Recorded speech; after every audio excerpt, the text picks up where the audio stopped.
Polino, agama Islam, pekerjaan dosen.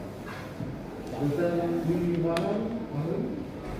Universitas Airlangga. Oh, itu ASN ya? Ini ada kurikulum kita ini. Ahli kenal dengan terdakwa? Kalau sekarang pernah lihat, kalau dulu tidak pernah. Dulunya tidak kenal, tidak ada hubungan keluarga, tidak ada hubungan pekerjaan ya. Sebelum di sini apa pernah menjadi ahli dalam persidangan pengadilan negeri? Sering Pak. Sering ya. Apakah perkara IT juga atau IT, hanya IT aja. kalau boleh tahu, ahli ini di Airlangga ya? Ya, Apakah dosen dalam bentuk apa ya? di Universitas Airlangga saya dosen hukum media dan komunikasi. Kemudian tahun 2007 saya menjadi staf ahli Menteri Kominfo sampai bulan April 2022 tahun ini. Terakhir staf ahli bidang hukum di Kominfo. Kominfo. Tapi di Universitas Airlangga ahli ini mengajarnya di Fakultas Ilmu Sosial dan Ilmu Ilmu Sosial dan Ilmu Politik karena ada jurusan komunikasi sehingga kami mengajar hukum komunikasi termasuk ITE. Masuk itu. Gitu ya. Ini sudah menjadi baiknya. Sekarang ada kebetulan ahli ini.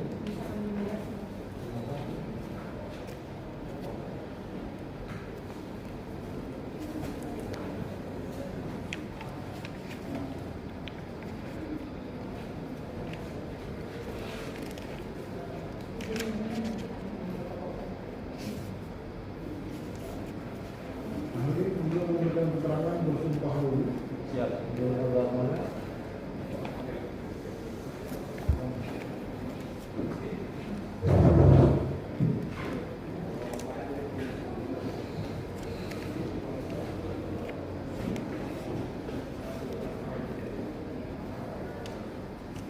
Jadi Pak, demi Allah saya bersumpah Demi Allah saya bersumpah bahwa saya sebagai ahli bahwa saya sebagai ahli akan memberikan pendapat saya akan memberikan pendapat saya tentang soal-soal tentang soal-soal yang dikemukakan sesuai dengan pendapat dan keahlian saya dan keahlian saya yang sebenar-benarnya. yang sebenarnya.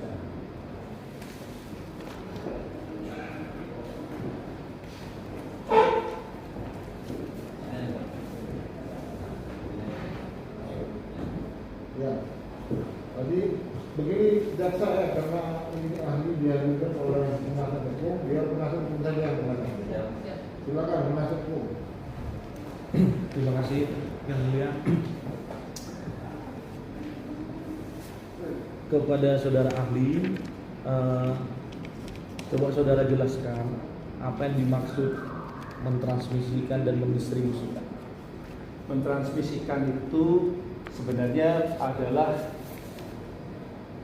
norma baru di dalam Undang-Undang ITE untuk menerjemahkan apa yang disebut dalam Undang-Undang KUHP namanya terang diketahui umum, ya, terkait dengan terang diketahui umum. Makanya mentransmisikan itu mengirimkan suatu informasi elektronik dari satu pihak kepada pihak lain, itu mentransmisikan. Nah, kemudian mendistribusikan itu mentransmisikan informasi elektronik dan atau dokumen elektronik yang dikirimkan kepada banyak pihak. Itu namanya mendistribusikan. Biasanya di Undang-Undang ITE itu ditambah lagi dengan dan atau dapat diaksesnya informasi elektronik. Begitu saja. Tapi sebenarnya itu pengertian lebih luasnya dapat diaksesnya informasi elektronik oleh publik. Karena ini terjemahan dari terang diketahui umum. Kalau dulu di KUHP Wetboek van Strafrecht, terang diketahui umum itu dibuat orang banyak publik. Nah, sekarang ketika era digital, terang diketahui umum itu diterjemahkan dalam 3 aktivitas hukum tadi di dunia internet, yaitu mentransmisikan, mendistribusikan, dan atau membuat dapat diaksesnya informasi elektronik. Selanjutnya saudara ahli, apa definisi atau pengertian dokumen elektronik atau informasi elektronik menurut saudara? Sebenarnya dokumen elektronik dan informasi elektronik itu boleh dikatakan hampir sama lah. Karena itu diulang-ulang, dibalik-balik kadang-kadang. Kalau informasi elektronik itu berupa dokumen yang berupa tulisan, suara, bisa video di perangkat elektronik yang ditransmisikan. Sementara kalau data elektronik itu adalah informasi elektronik, jadi ada dibalik. Informasi elektronik yang diolah, diproses dan dipahami oleh mereka yang mengirimkannya, saling mengirimkan. Makanya kan dalam Undang-Undang ITE itu informasi elektronik dan dokumen elektronik selalu bergandengan, informasi elektronik dan atau dokumen elektronik. Intinya adalah tadi itu pesan atau data atau juga informasi yang diproses di dalam sistem elektronik. Sistem elektronik itu ya kayak seperti internet, HP kita.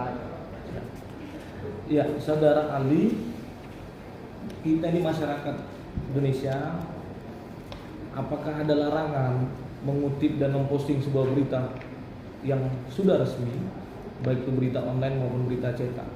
Kita dapat informasi dari media online, media cetak. Apa kita ada larangan? Kalau di Undang-Undang ITE tidak ada. Tidak ada larangan. Tidak ada larangan.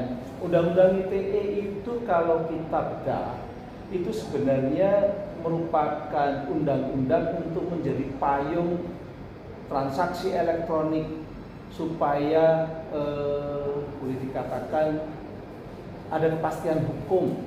Karena kita tahu bahwa anak cucu kita sekarang sampai anak-anak cucu kita bahkan masa depan itu pengguna informasi, pengguna dunia elektronik terutama internet itu semakin lama semakin banyak. Hari ini sudah tercatat di Indonesia itu 210 juta pengguna internet di Indonesia dan itu akan terus bertambah.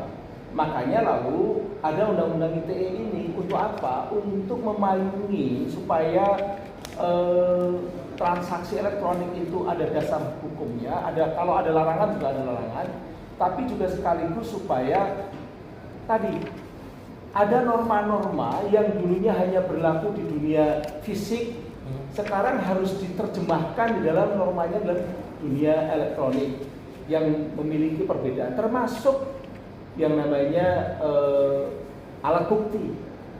Undang-Undang ITE memunculkan alat bukti baru,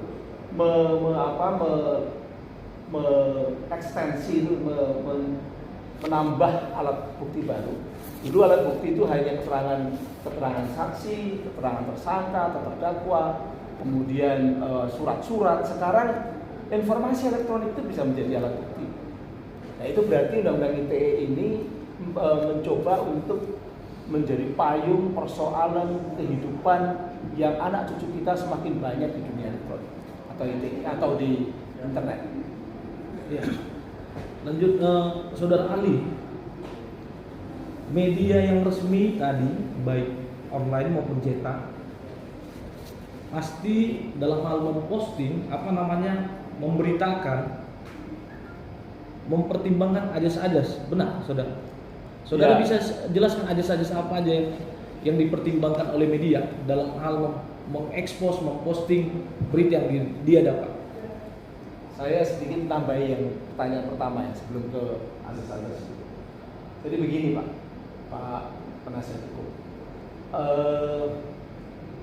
Undang-Undang Dasar Indonesia, konstitusi kita, Undang-Undang Dasar 45, itu memberikan hak pada warga negara untuk berserikat, kumpul dan menyatakan pendapat, dan juga hak untuk berkomunikasi dan memperoleh informasi. Pasal 28 itu ada dua-duanya.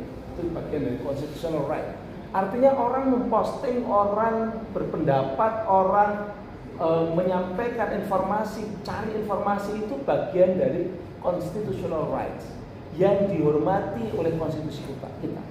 Nah, yang dilarang oleh Undang-Undang ITE muncul bukan dalam artian dia berseberangan dengan konstitusi, tidak.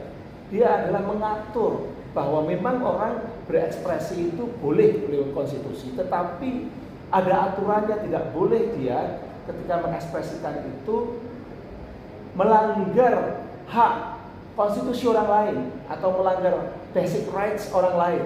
Nah makanya lalu diatur di Undang-Undang ITE. Nah sekarang pertanyaan mengenai apakah kalau ada berita itu boleh di-upload atau tidak, dan beritanya itu ukurannya apa? Berita itu diatur di dalam Undang-Undang Pers. Kalau berita pers itu selalu dia akan dikenakan yang namanya aturan-aturan pers, baik itu dalam konteks hukum maupun kode etik. Jadi kalau berita yang muncul di Metro TV, TV One, ataupun juga di Kompas.com, ataupun juga di Tribun News, atau kalau di sini Waspada dan sebagainya, itu mengikuti aturan yang ada di Undang-Undang Pers, sekaligus kode etik yang diturunkan di Undang-Undang Pers. Misalnya tadi Anda bertanya kriterianya, kriterianya adalah balance, ada check and recheck. Itu sudah inherent di dalam regulasi kode etik yang berlaku untuk pers yang diakui oleh Dewan Pers. Check and recheck, balance atau imparsial, tidak boleh memihak. Kemudian factuality itu menyampaikan kebenaran, truth, telling the truth. Kemudian ada unsur-unsurnya 5W, 1H dan sebagainya. Itu tujuannya apa? Ya, yang namanya kebebasan berkomunikasi, kebebasan menyampaikan pendapat itu dijamin konstitusi, kemudian diturunkan dalam undang-undang maupun juga operasionalisasi etika di tiap-tiap profesi, ya, profesi tertentu. Nah, oleh karena itu kalau kita meng-quote atau menyampaikan berita itu bagian dari kebebasan berkomunikasi. Saya juga sering melihat ada berita menarik gitu ya di Kompas atau di Metro TV atau di TV One atau apa, diupload di Facebook kami atau di media sosial kami, itu bagian dari kebebasan, tidak apa-apa. Kalau yang tidak boleh itu adalah kalau orang menyampaikan informasi dari dirinya sendiri atau bukan dari media yang memiliki kriteria menjaga dari objektivitas. Media pers itu diasumsikan dia menjaga objektivitas dan dijamin oleh Undang-Undang 40 tahun 99. Nah, kalau kita di luar itu, nah itu baru bisa dikenakan Undang-Undang ITE ataupun juga undang-undang lain di luar Undang-Undang Pers. Saudara Ali, seandainya ada, ini contoh case-nya, si X ini dituduh sama media. Berarti langkah yang seharusnya sebenarnya dilakukan yang dituduh ini si X, konfirmasi terlebih dahulu ke media yang menyiarkan. Kalau Undang-Undang Pers itu disebutkan bahwa kalau ada berita pers yang merugikan siapapun, ya, maka orang yang dirugikan itu punya hak, right to reply, hak jawab. Jadi dari hak jawab diselesaikan lewat hak jawab. Itu Undang-Undang Pers berlaku untuk pers. Pers itu berada di dalam naungan Undang-Undang Pers, dan biasanya kalau ada sengketa, orang merasa dirugikan, dia bisa lapor kepada Dewan Pers, karena Dewan Pers mewakili masyarakat pers untuk urusan legal dispute yang atau kerugian yang muncul atau apa itu lewat Dewan Pers. Makanya biasanya Dewan Pers itu bisa memberikan sanksi kepada media yang bersangkutan untuk memberitakan apa versi dari orang yang dirugikan, bahkan beberapa kali supaya kembali nama baiknya itu, misalnya kalau benar itu beritanya salah ya, nama baiknya menjadi benar atau menjadi kembali. Jadi urusan itu kalau ada kesalahan di pers, maka di dalam Undang-Undang Pers, Undang-Undang 40 tahun 99, korban itu memiliki hak melakukan atau penyelesaian persoalan pers itu lewat Undang-Undang Pers, yaitu lewat hak jawab.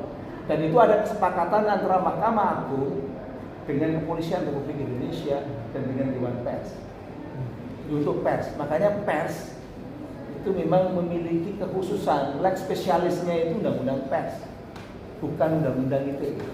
Iya.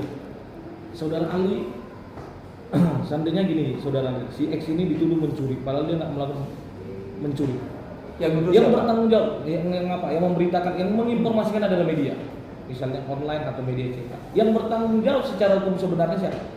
Media yang memberitakan. Karena media itu dia kan memiliki tugas memang jurnalistik, mencari berita. Dan kalau beritanya salah, media harus bertanggung jawab, memberikan hak jawab tadi. Iya ya, karena klarifikasi dulu para pihak ya, media ya sebelum menaikkan ya. Oke, lanjut Saudara Ali. Apa kolerasi hubungan atau keterkaitan Undang-Undang ITE ini yang didakwakan kepada terdakwa 27 ayat 3 dan pasal 45 kepada 310 dan 311 KUHP? Apakah ini harus saling berkaitan, bergandengan tangan, atau dia bisa berdiri sendiri? Saudara bisa jelaskan. Kalau Undang-Undang ITE pasal 27 ayat 3, atau kita lihat ada istilah setiap orang dengan sengaja mentransmisikan dan atau mendistribusikan dan atau membuat dapat diaksesnya informasi elektronik dan atau dokumen elektronik yang muatannya penghinaan dan pencemaran nama baik, hanya begitu kan? Maka kemudian di pasal 45-nya adalah sanksinya. Unsur-unsur kalau sanksinya. Dulu sanksinya adalah 6 tahun ketika belum direvisi. Jadi ketika masih Undang-Undang nomor 11 tahun 2008, sanksinya 6 tahun. Sekarang sanksinya mengikuti Undang-Undang nomor 19 tahun 2016 diturunkan menjadi 14 tahun. 4 tahun.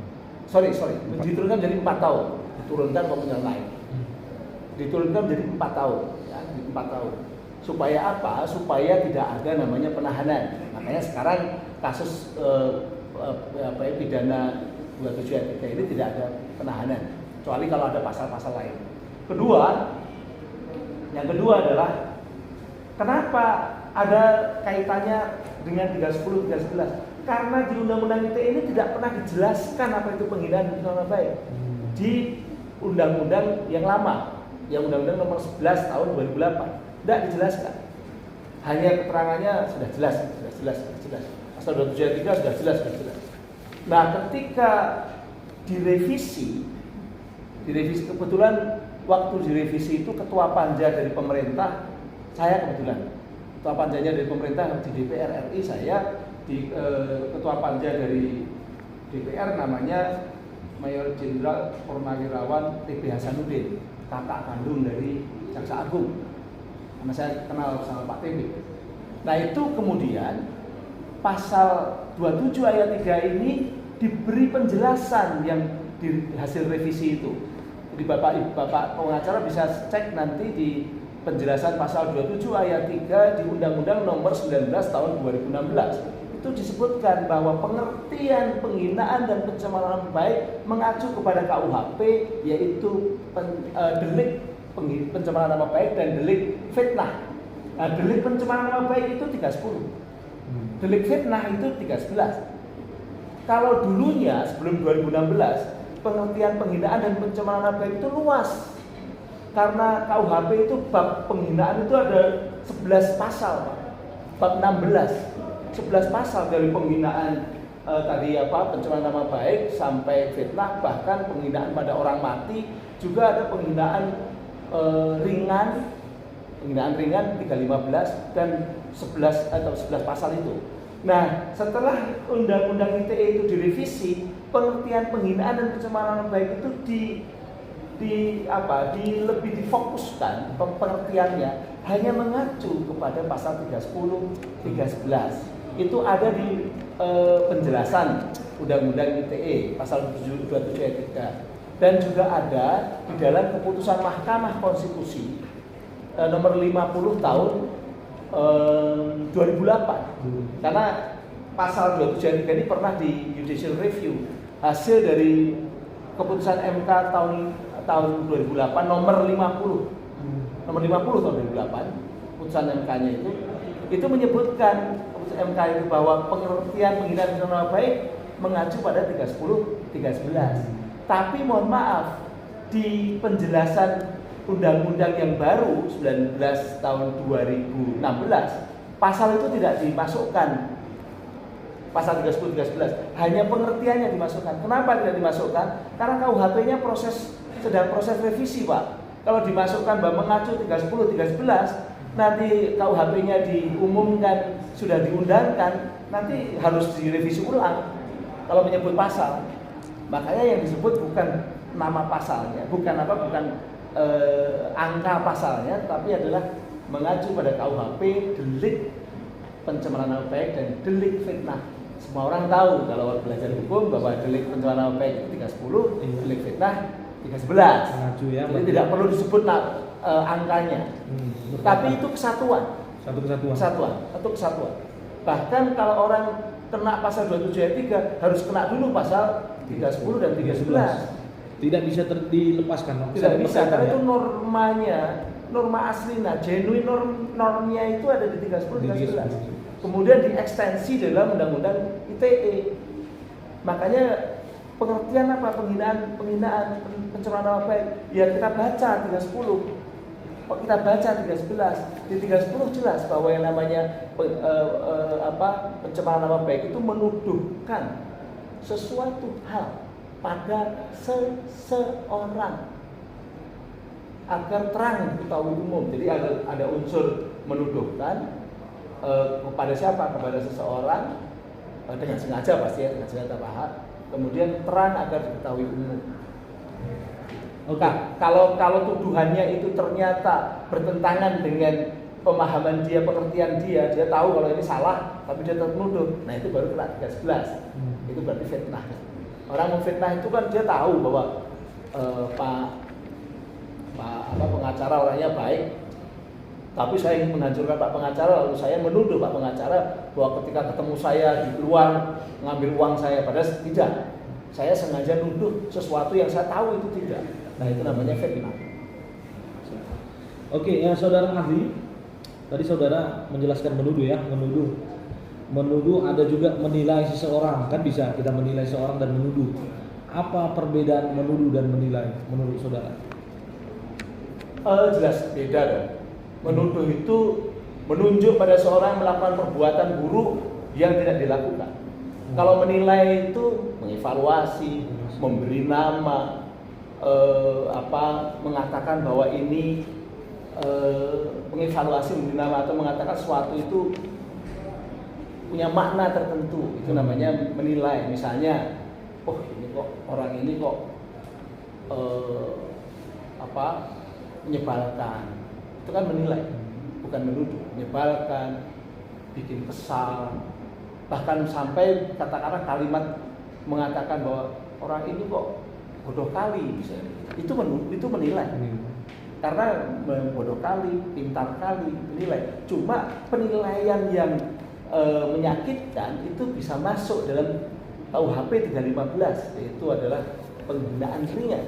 Tapi tidak masuk dalam Undang-Undang ITE, karena Undang-Undang ITE hanya menyebutkan yang disebut penghinaan itu adalah 273 itu adalah kalau dia sesuai dengan 310 yaitu apa? Menuduhkan sesuatu hal, bukan menilai. Jadi menilai, kemudian memberi nama, memberi julukan, itu tidak masuk di dalam menuduh atau 310. Ya, jadi menilai tidak dilarang ya? Tidak dilarang. Jadi menilai pemerintah ini gagal, tidak dilarang. Menuduh yang baru dilarang. Kalau nuduh person baru dilarang.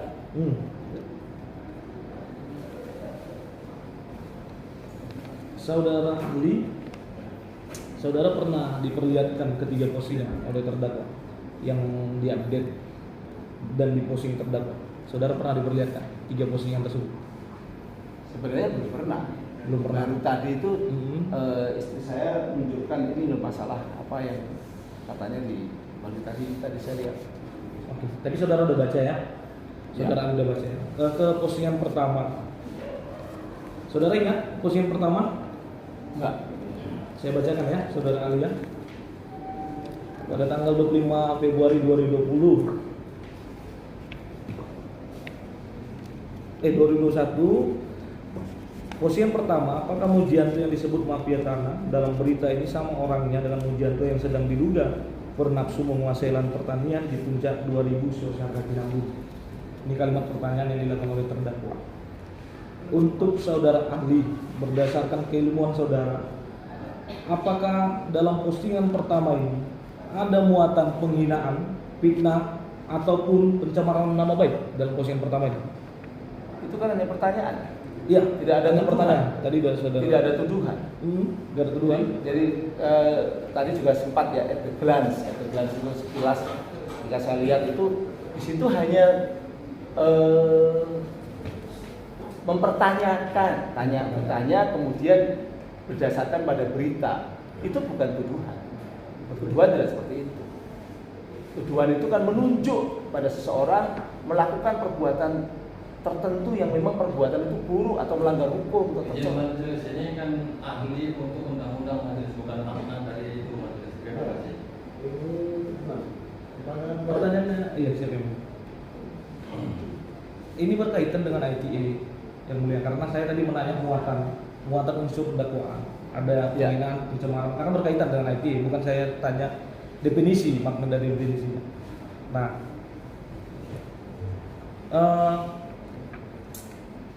postingan kedua ini berkaitan dengan keilmuan saudara tentang transaksi elektronik ITE. Jurus maut Mujianto untuk menguasai lahan pertanian di puncak 2000 Siosar Kacinangkung. Tadi saudara bilang kita tidak boleh menuduh, ya kan? Menilai boleh, ya betul ya saudara lihat. Nah, biar terang dakwaan kepada terdakwa ini. Apakah di dalam postingan kedua ada muatan dari penghinaan kepada pelapor, penghinaan, fitnah maupun pencemaran nama baik dalam postingan kedua? Jurus maut, jurus kurang maut, jurus setengah maut, manuver maut, itu penilaian. Itu penilaian, bukan sesuatu yang menuduh. Menuduh itu terkait dengan perbuatan, menuduhkan suatu perbuatan yang tidak dilakukan. Tapi kalau ada orang melakukan aktivitas lalu wah ini hebat, oh ini maut, oh ini manuver yang luar biasa, itu ada penilaian, dan itu penilaian itu bagian dari constitutional rights, kebebasan berpendapat, kebebasan berkomunikasi, dilindungi, dilindungi. Jadi kalau Bapak baca di pedoman SKB itu pengertian tentang pasal-pasal itu jelas yang namanya apa sih, yang namanya pasal 27 ayat 3 yang disebut menuduhkan suatu hal itu apa, itu ada. Bukan penilaian, bukan evaluasi, bukan juga merupakan kritik. Penilaiannya. Ya, yang ketiga, saudara ahli, sama-sama kita dengarkan. Perlawanan kepada Mujianto semakin panas. Karo bersatu. Mari kita satukan kekuatan dan seterusnya. Menurut saudara ahli, berdasarkan keilmuan saudara dalam bidang transaksi elektronik, apakah postingan ketiga yang dilakukan terdakwa 12 Maret 2021 memiliki unsur ada muatan dari pencemaran nama baik, fitnah dan fitnah? Tidak ada. Ini menilai. Itu penilaian dan mengajak orang untuk bersolidaritas kan. Penilaiannya. Nah, saudara ahli,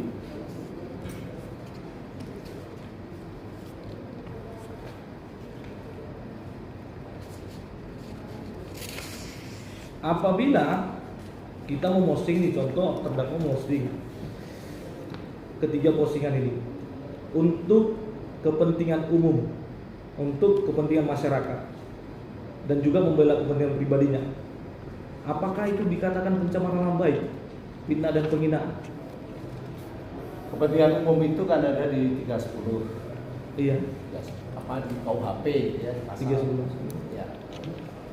Itu sebenarnya adalah dalam konteks pemihakan kepada masyarakat, tujuannya untuk mengungkap kebaikan, kebenaran ya. Makanya di KUHP-nya ada, yaitu undang-undang KUHP kan berlaku.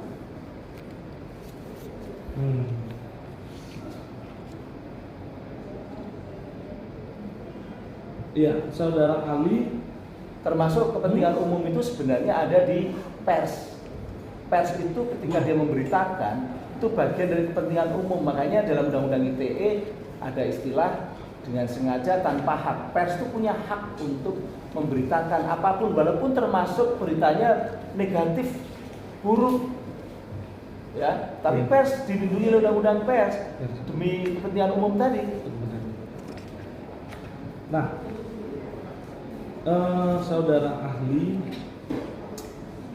ketiga postingan yang tadi yang dilakukan terdakwa, bisa dibuktikan karena terdakwa mempunyai apa? Dia melakukan pengaduan akibat peristiwa itu. Karena sebelum jauh dari postingan itu sudah ada pertikaian dengan pemilik perusahaan. Masuk ke dalam unsur fitnah, pencemaran nama baik, bisa dibuktikan sama terdakwa. Gimana menurut saudara? Begini, sebaiknya Pak pengacara baca pedoman dulu. Karena di pedoman itu jelas bahwa yang namanya cybercrime itu tidak hanya melulu kita menggunakan hukum acaranya itu hukum acara pidana saja, KUHP saja. Tapi undang-undang ini sendiri juga memberikan aturan tentang bagaimana cybercrime itu harus ditangani. Jadi ada sisi material hukumnya, ada sisi formil hukumnya. Nah, formil hukumnya itu salah satunya yang kemudian di pedoman itu dijelaskan. Kalau ada dua kasus, maka kasus utama itu harus diselesaikan. Kenapa? Misalnya saya dikenakan pencemaran nama baik ketika saya mengatakan bahwa si A, rektor Universitas Erlangga, misalnya begitu. Si A, mantan rektor Universitas Erlangga, dia kayaknya korup, misalnya begitu. Lalu saya dilaporkan. Padahal memang ada proses tentang mantan rektor itu tentang korupsi, tentang kasus korupsi. Nah, kalau saya dikatakan melakukan tuduhan pencemaran nama baik, kemudian saya memang kata-kata saya agak menuduh hanya gara-gara saya baca koran, maka lalu saya nanti akan kena ITE. Padahal ternyata ketika proses yang korupsi itu diselesaikan atau diputus di pengadilan, betul-betul memang korupsi. Apa yang terjadi? Yang terjadi berarti ada orang yang dipersalahkan karena mengungkapkan sesuatu pendapatnya, lalu dikenakan undang-undang ITE. Ternyata apa yang disebut pendapatnya itu terbukti. Makanya dalam pedoman yang dibuat oleh Jaksa Agung Republik Indonesia, kemudian Kapolri dan juga Menkominfo di bawah koordinasi Menko Polhukam yang itu merupakan amanah dari Presiden, itu jelas bahwa kalau ada dua kasus, maka kasus utamanya harus diselesaikan. Supaya jangan misalnya begini, kalau ada orang dikatakan, oh ini kamu menuduh, lalu kena, tapi ternyata tuduhannya benar, padahal itu berarti kan telling the truth. Apakah negara ini tidak boleh orang bicara mengenai telling the truth, menyampaikan kebenaran, menyampaikan fakta? Kalau fakta itu bukan tuduhan, tapi menyampaikan fakta. Begitu, Pak pengacara. Lanjut. Dilanjut. Baik, izin melanjutkan yang mulia.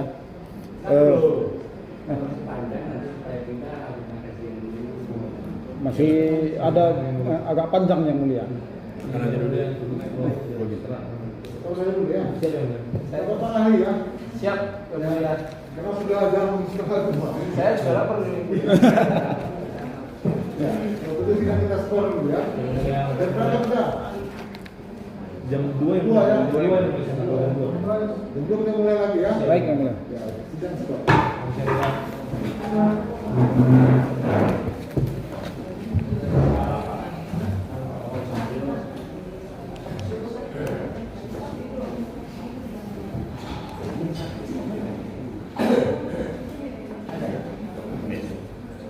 Pulang ya kan?